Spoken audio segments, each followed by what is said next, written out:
Yeah.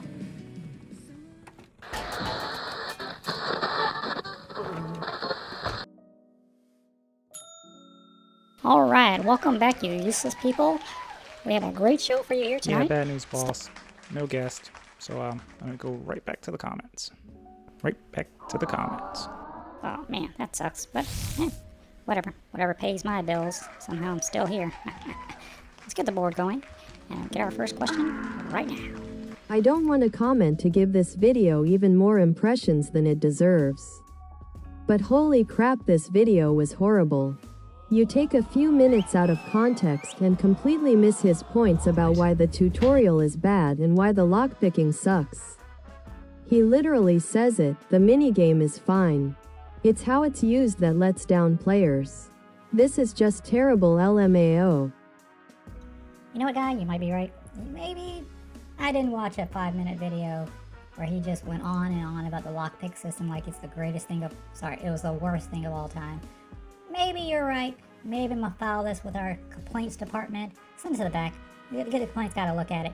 Oh wait, we don't have one. We don't care. Next question.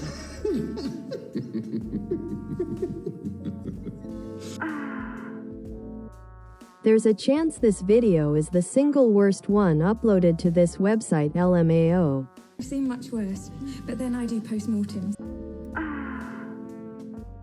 IDK why this got recommended to me, but a steaming pile of trash. Wow, that hurt. Sometimes I think there's help for people. Other times, I read your comments. Next question. Bro got owned by an MP4 file made years ago in what is seemingly a multi-part series of bro doing this. The bravery of the soldier. Bravery is by far the kindest word for stupidity, don't you think? Also, WTF is every single stylistic and visual choice made in this video? Actual caveman hitting rocks mentality on display lol. Boys! You've got another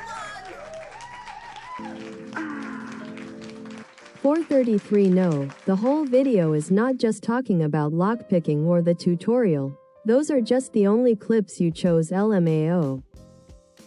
Alright, we're gonna play devil's advocate again. I love playing this game. So, if by chance you've been watching my videos, which probably you shouldn't, it's bad for you.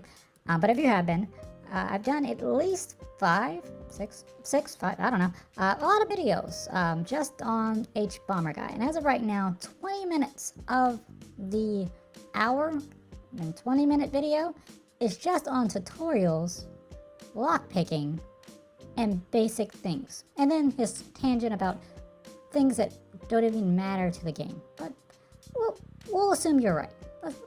Audience, let's do a poll. Oh, that sounds like a lot of work. Yeah, let's not do a poll. Let's just end the video. Oh, we have one more comment. It's quite lengthy. Crap. Alright.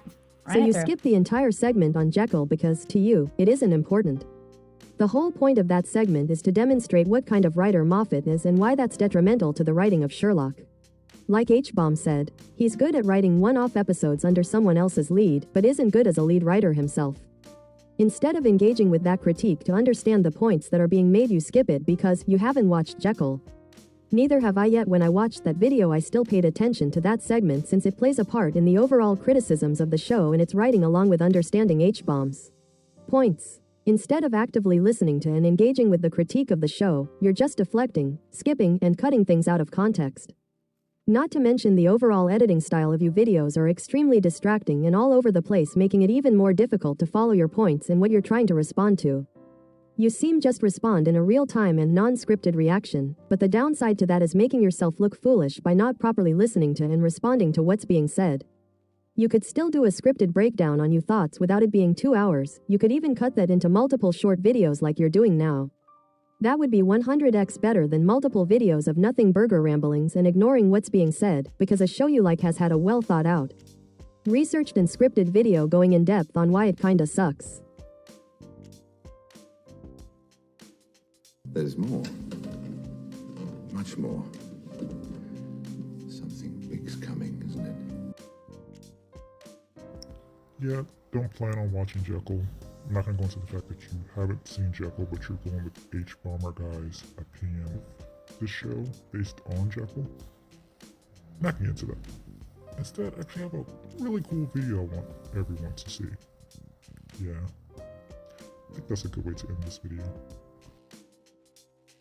Fallout 3, or as it's known in the DC metro area, A Normal Day is a game about living in the dystopian post-apocalyptic hellscape that is Washington, D.C., a place where everyone is either homeless or soon to be homeless. The streets are patrolled by armies of deranged psychopaths known as tourists, and you live your life under the constant threat of nuclear incineration. Developed by Bethesda Game Studios and This Man, Fallout 3 is the first game in the Fallout trilogy. There's a rumor going around that it's actually based on an older game called Fallout Brotherhood of Steel, which is itself a sequel to the much more famous Fallout Tactics Brotherhood of Steel. But these were turn-based isometric games, so they've been consigned to the trash bin of history where they fucking belong. The backstory of the Fallout universe is that civilization never invented the transistor, meaning instead of Cyberpunk 2077, we got Fallout 76. A few people survived by hiding in underground vaults where they suffered from vitamin D deficiency for 200 years, while others stayed on the surface and suffered from too much vitamin D. You play as Liam Neeson on his quest to help his dad install a water filter in the least convenient place possible. On the way, you'll meet a crazy cast of characters such as